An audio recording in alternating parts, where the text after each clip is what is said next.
Don't enter a marathon if you can't run 5Ks. Don't enter a bodybuilding show if you don't have the ability to stick to diets and training programs. Competitive bodybuilding is like any sport. It's a great goal, but you need to learn how to be a bodybuilder before you do competitive bodybuilding. So obviously, there's some other quotes that you've done that sort of identify the fact that a bodybuilding and competitive bodybuilding are different, right? So do Very. you want to elaborate on that a little bit? Yeah, I just like this was a rant. I remember posting so you might get this one. You picked a good one, Paulie. Yeah, look, I think there's in the world of social media now, I think there's like a uh heavy outcome driven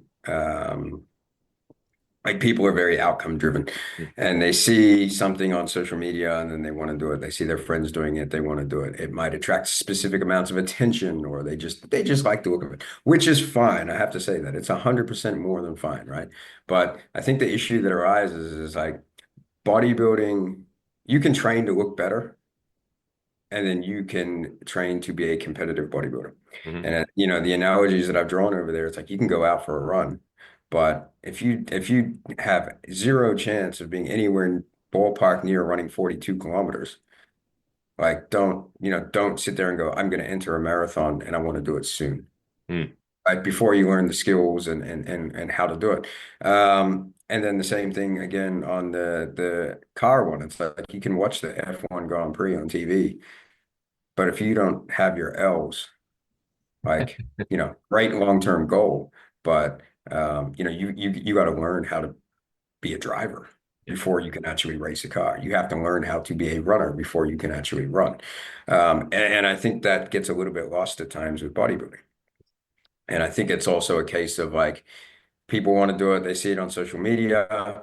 Coaches are trying to obviously get clients on stage because it looks better for their business and whatnot and things like that. So I think there's like I just kind of wanted to open up and show to people it's like, hey guys, like these sound far-fetched, but it's the same shit. You know what I mean? It's like we're if you don't know how to track food or you struggle to stick to a diet or you don't understand the basic concepts of how progressive overload works, or you don't know what's involved in competitive bodybuilding and you're not willing to spend 90% of the year, not looking like you're on stage, 98% of the year not looking like you're on stage, then maybe the sport's not for you. Mm. And there's nothing wrong with that. No. Maybe you want to look better and stay looking good all year because it makes you feel confident and happy. And that's cool, but that's not competitive bodybuilding.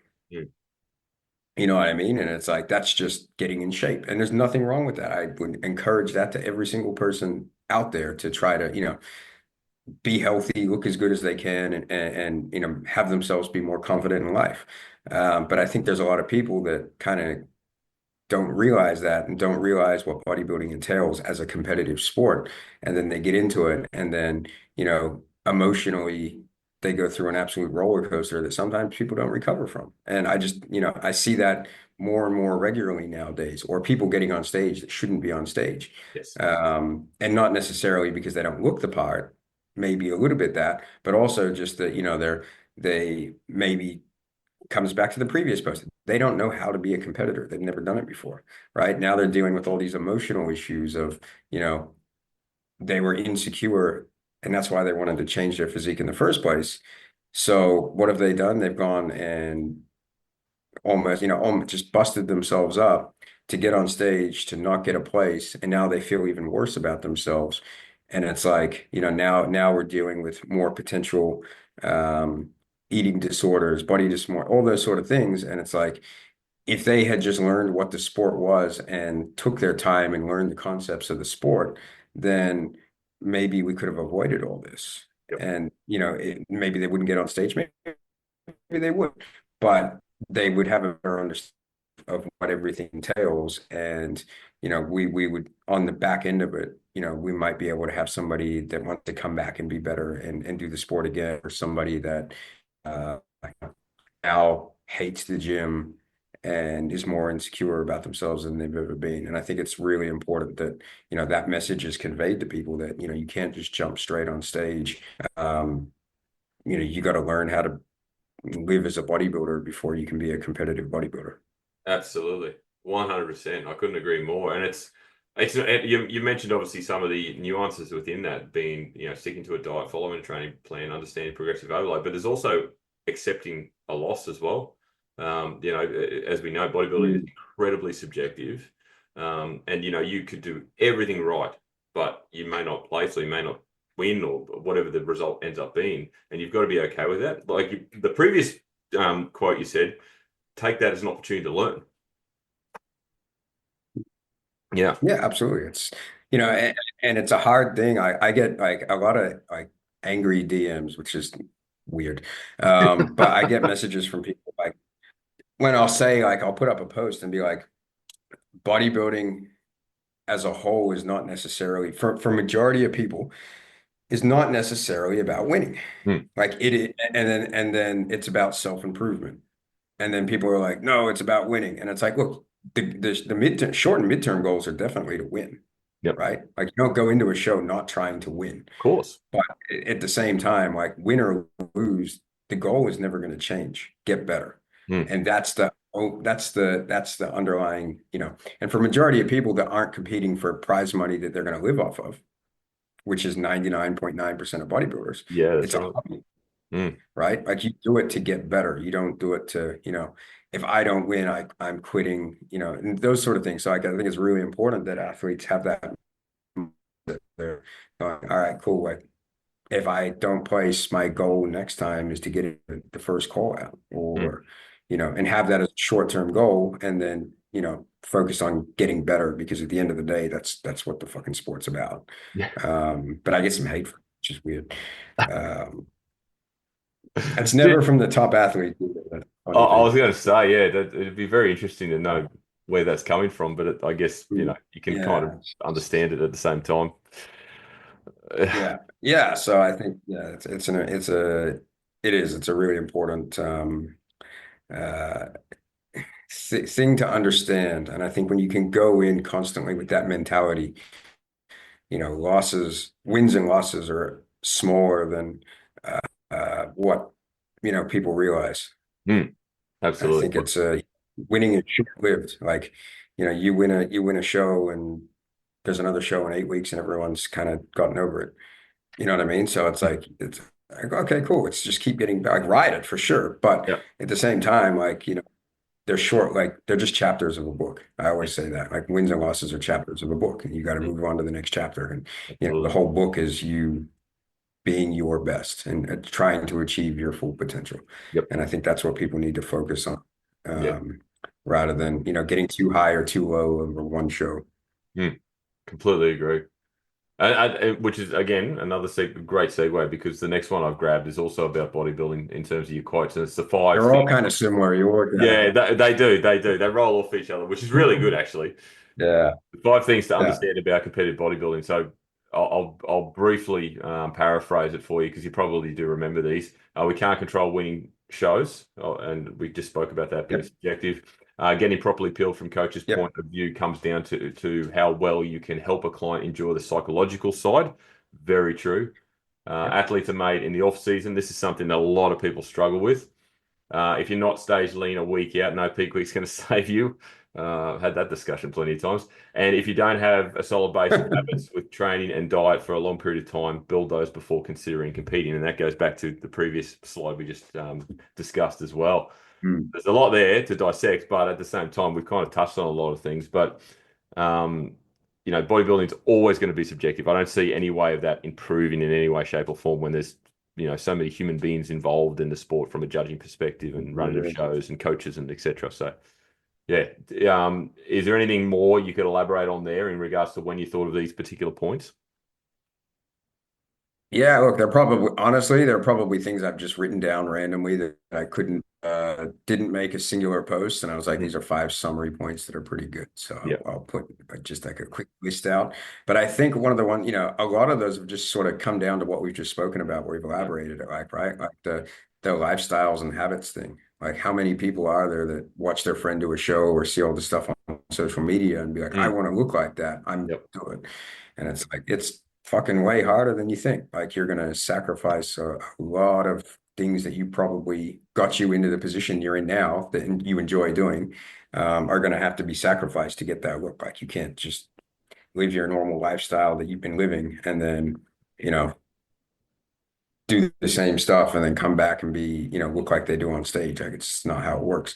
So Mm. I think, a lot of people struggle with, I mean, I'm sure you've seen it as well, but you'll get a lot of people that'll turn around and be like, um, they'll be in prep and they'll be like, oh, look, I've got this event coming up and all my friends are there and I really want to drink. Is there a way we can do it? And it's like, no, you know what I mean? It's like you can't have the best of both worlds. Like if this is what you want to do, this is what you got to do. Like there's the time and place to do everything, but when the work it comes time to get into the work, like you have to, if you want to be your best, you have to, there's going to be sacrifice. Absolutely. 100%. And I'll relay that back to basketball a lot, right? Like Mm.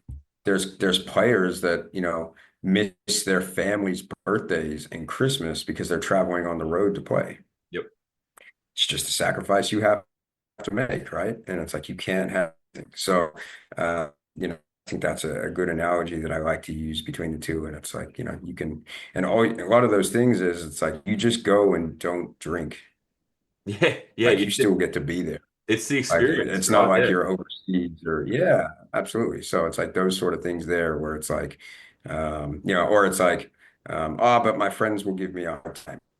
It's like, yeah, but like, have you ever like gone on the news or when your favorite sports team loses, seen how much they get all through there? Like these are things, this is part of being an athlete. Like you got to deal with that stuff. Like if you want to be an elite athlete, this comes with the job.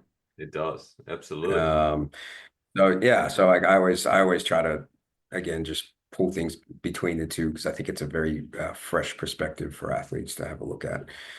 And clients may not like it at times, but it is what it is. Yeah. But yeah, I think there's that one, and then I think what was one of the other Peak week ones? one. It's not if you're not stage Oh leading yeah, week out. Yeah. fucking hell, yeah, man. Like, yeah, you hear it right, like where it'll be like, oh, but once peak week's in and I deplete my water, then I'll be, everything will pop. It's like, first of all, we're not going to deplete No, water. no. This isn't the seven. And second of all, like, peak weeks don't do anything unless you're lean. Yeah. Like if you're not lean, keep dieting Yeah. the Yeah. last Use that week. extra week. That's right. Yeah, just give yourself an extra week of dieting because it's not, the last week is not magical. The last week should just be like mentally lock in, try to remove as much stress as you possibly can, pull some carbohydrates in so that you can fill out a little bit. And then, it's not gonna, the athletes that peak weeks work really well with are generally ones that, nothing can really go wrong because they look really fucking good. Yep. Like and I always say this, and I had somebody, I'll tell you a funny story about this after, but like, Yep. I put up a thing the other week about like, no natural athlete is losing 4 or 5 places on a show because of a bad peak week. Mm. Like, I just don't think it's going to happen. Yep. It would have to be so ridiculously close that, it doesn't generally cost you, like people put more emphasis on it than what they do. So like even the same sort of thing. It's like if you're lean a week out, a bad peak week isn't gonna necessarily change your position. Mm. Whereas maybe you can make arguments with enhanced athletes. But yeah, I had somebody attacking me on my Instagram about, even in peak, a bad peak week can be the difference between first and last. Mm. Yeah, you haven't been to too many natural shows before because no, I mean that's not true.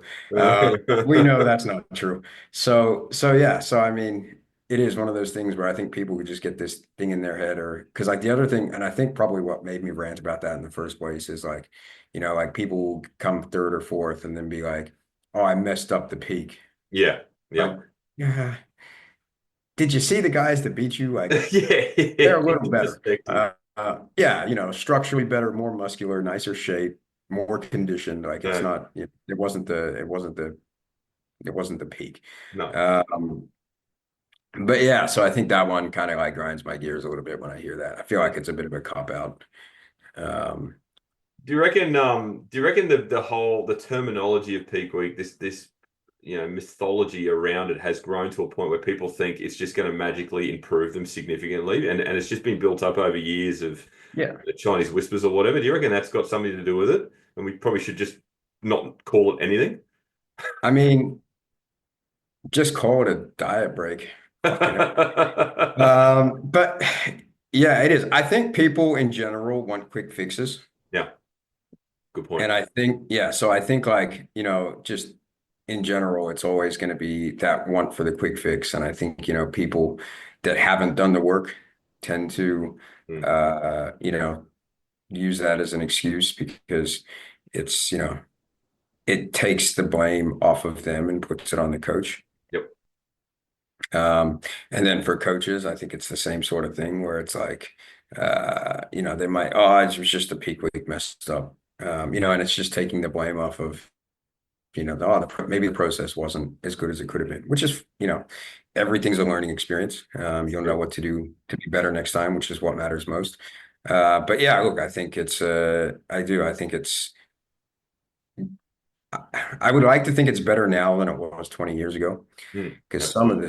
the shit that was happening 20 years ago was like, it's far better now, man. It's so much Uh, better now. Like trying to, I've seen backstage at, 10 years ago at ICN shows where people were like, completely dehydrated, mm. but we need to get you a pump. So they essentially took pump powder and mixed it in with a few drips of water and turned it into like a paste. And then we're eating that because they couldn't get, yeah. So like, and I've seen this before. So I do definitely think like I haven't seen something like that in a long time. Yeah.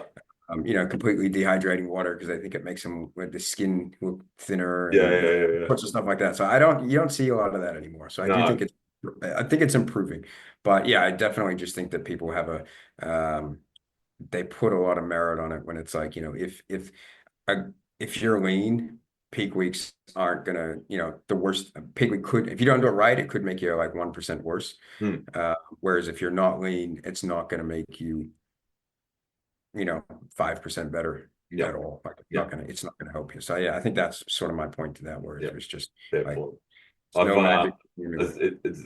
you could do almost a podcast on just bad peak weeks and old school methods. I remember Oh seeing man. one guy clearly dehydrated and used red wine as a means to get quote unquote vascular.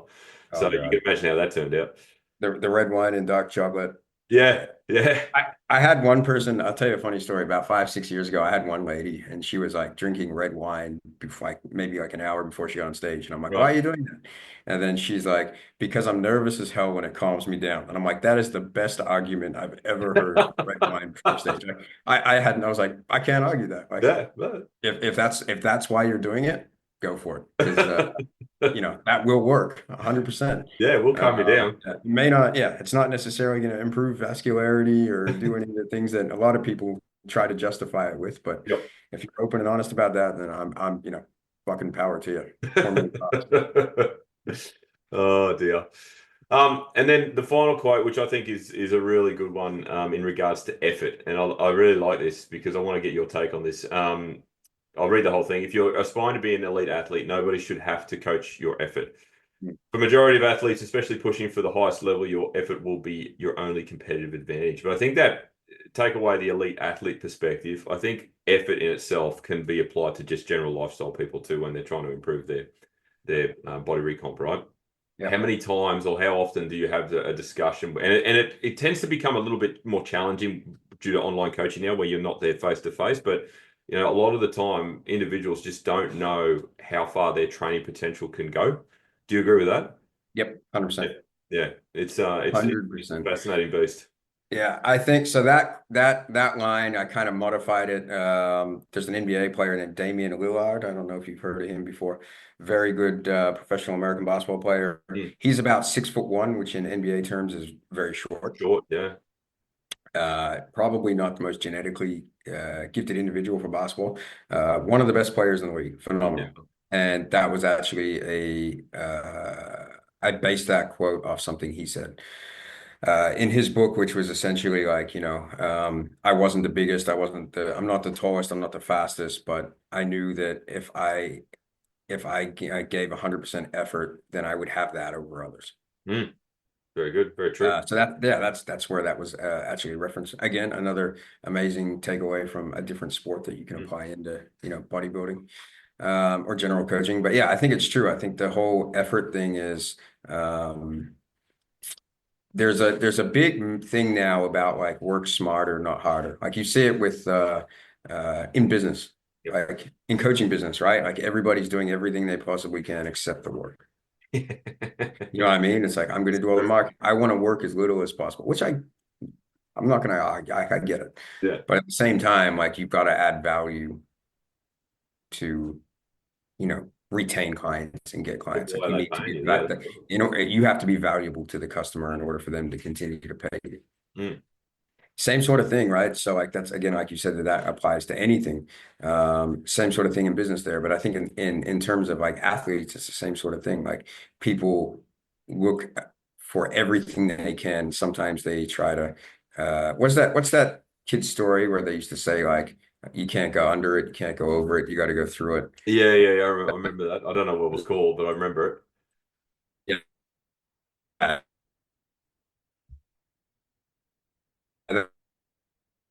Same sort of thing, right? Like that always comes to mind.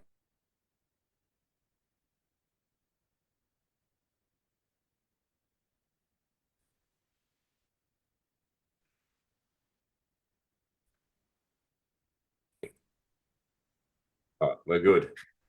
Sorry, I think we just had a technical difficulty there. So we just We did. quick 10-second break. So if it sounds interrupted a little bit, I apologize. But yeah, just the same thing with the that kid story where it's like you can't go under it, you can't go Mm. over it, you got to go through it. And it's that sort of situation, right? Where like a lot of people are trying to do their best to do as little as possible. But for a lot of athletes that aren't genetically gifted, which makes up 95% of people that have to, give that 100% effort every time just to be competitive. I think it's a really important sort of message and reminder for people to really push themselves because like at the end of the day, like if you don't have genetics on your side, if you don't have structure on your side, the way you're going to be your best is by outworking people. Mm. Um, and not necessarily just like killing yourself to do it, but also, just outworking people smartly. Yep. And it may take time, but if that's what's going to get you to your best, because I can tell you, there's a lot of athletes in the world that genetically very gifted that don't work as hard as some of the ones that aren't genetically gifted. Yeah. So yeah, I think it's just a really good reminder that, okay, cool. Like rather than say, oh, I can't do this because this person's genetics are way better or, whatever it might be. Um, if all you have to work with is your own work ethic and effort, then use it. Play Yeah. to your strengths because everyone else is. Be the hardest worker in the room. Absolutely. Yeah. What was that? Yeah. Yeah, the basketball you just referenced, who was 6'1". What was Muggsy Bogues? Do you remember? Because he was under 6 foot, was he not? Oh yeah. He was Yeah, like 5'6", 5'7". yeah, and he made it as a Yeah. I professional mean, player.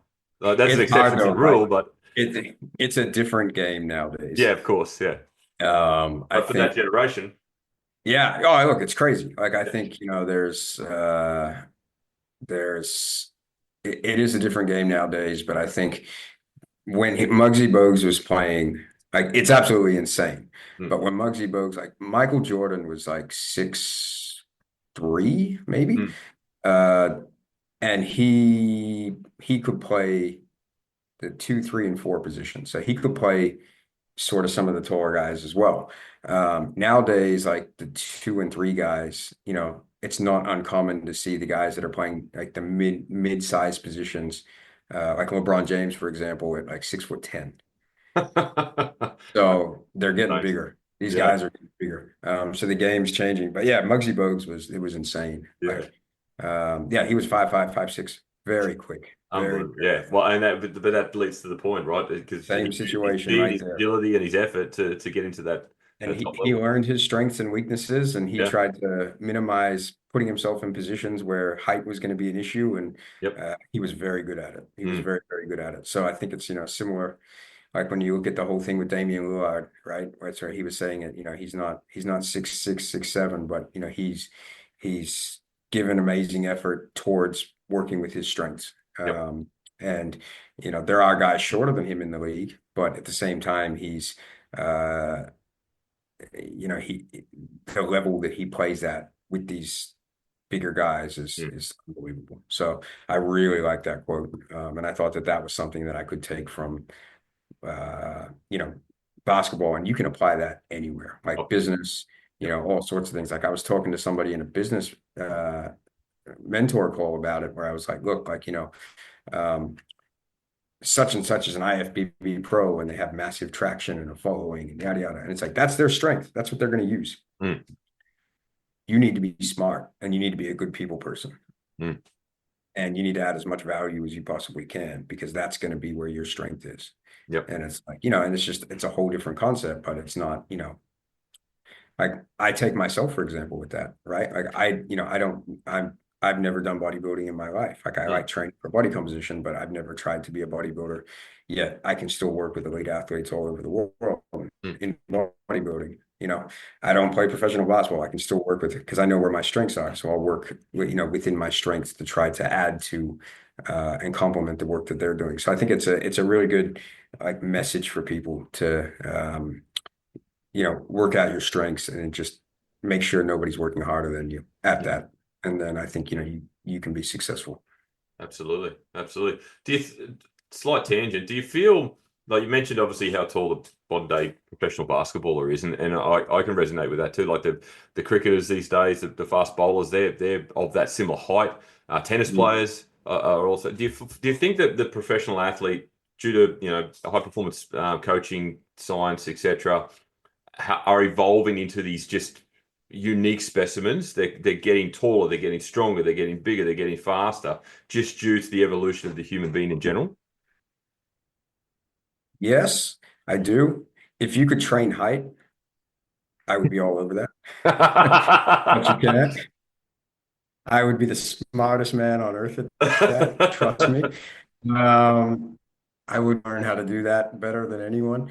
But I also think as well, right? Like I can't tell you from any other sport because I don't know cricket, and I'm sure you'll be able to help with this, or rugby, because I'm sure you'll Mm. be able to explain this to it better. But I can talk from basketball and I can talk from bodybuilding. In basketball, it used to be if you were a taller kid when you were younger, Yep. they would just train you with the skills to be a taller person. Yep. If you were shorter, they train you for the positions for shorter people. Mm. Now, obviously, we know people grow to different heights. Yes. Nowadays, it's more often used that they train every single person to be a smaller basketball player, Really? regardless of height.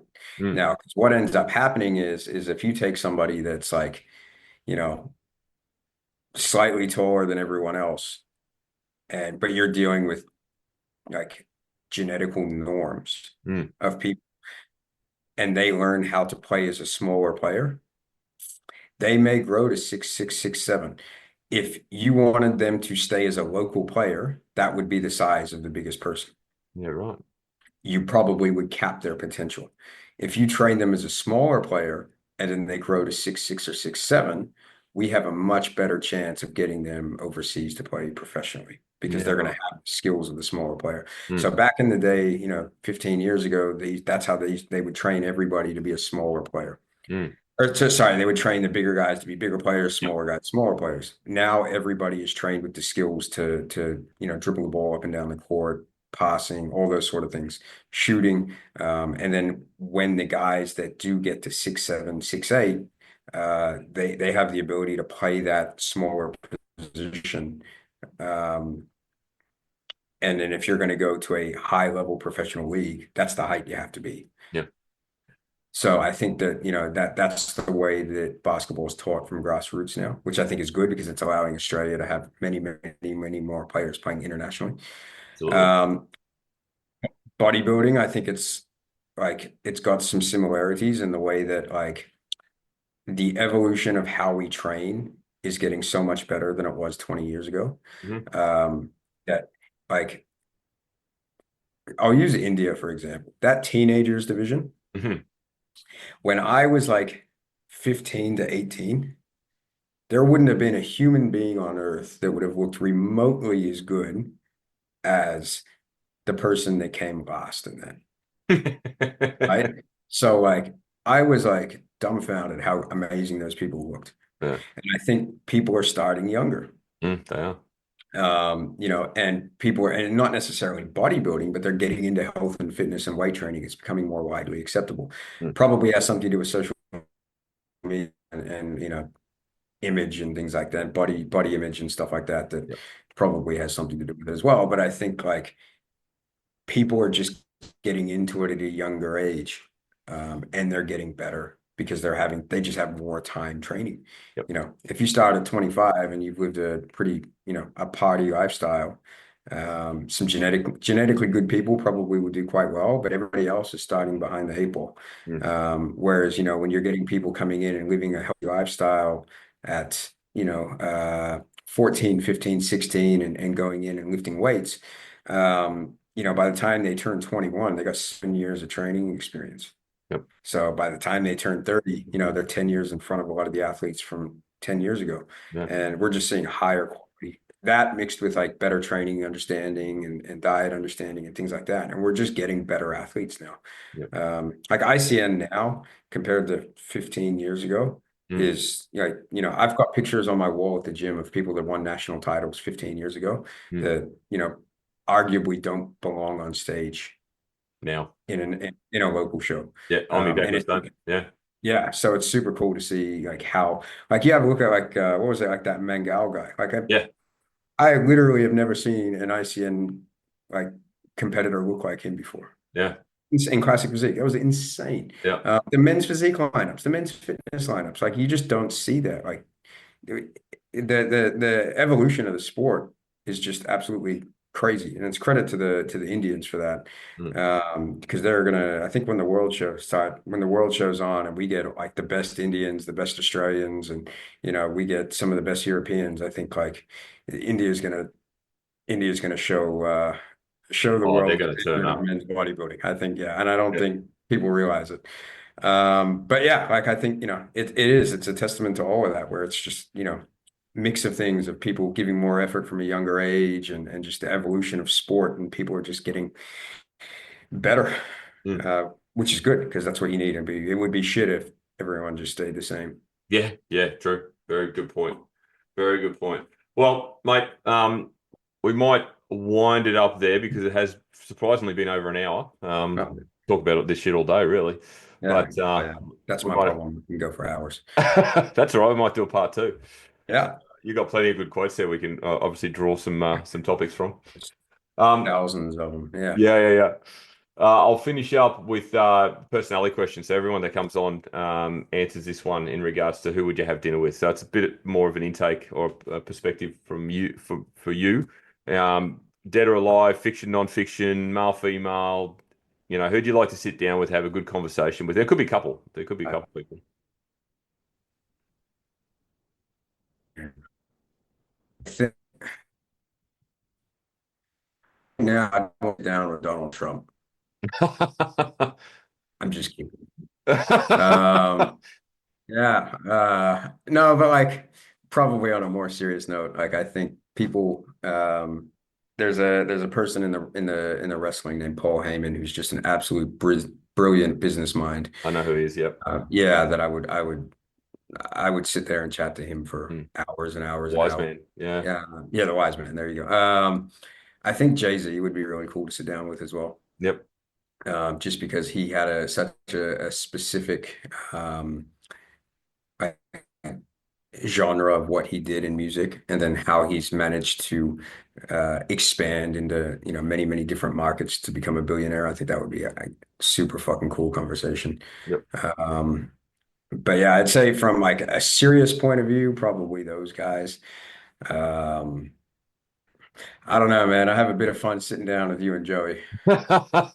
Always and Darren Over and a buttered Tran. chicken. Yeah, some chicken 65, couple beers and some chicken 65. It's always a good conversation as It well. is. It is. Um, Well, hopefully it won't be too long before we do it again. what about you? Who would you sit down with? Throw it on. I've had this thrown back at me a couple of times now, and each time I change my answer. I actually I recently listened to Trump on the Joe Rogan podcast, and Yeah. I really enjoyed it. So I probably would say him. I don't know if that was before he got elected, so it was late last year that he Uh, did it. be an interesting conversation. It'd be fascinating because he goes on these tangents Yeah. and but weaves his way back. It's Yeah. really interesting the way he thinks. So yeah, I would definitely love to have, and it'd go for a long time too. Oh, yeah, yeah. Yeah, Yeah, it'd go 100%. forever, but that'd be pretty cool. Yeah, fair enough. Yeah. I All like right, it. well, I'll leave you to it. I'll let you get back on with your day. So thank you very much for your time. It is very much appreciated. Now, if people do want to follow along with your socials, because obviously, as I've said multiple times, you do put up some really cool quotes and resonate a lot, and you do a lot of Q&As and answer a lot of questions as well, which is really good.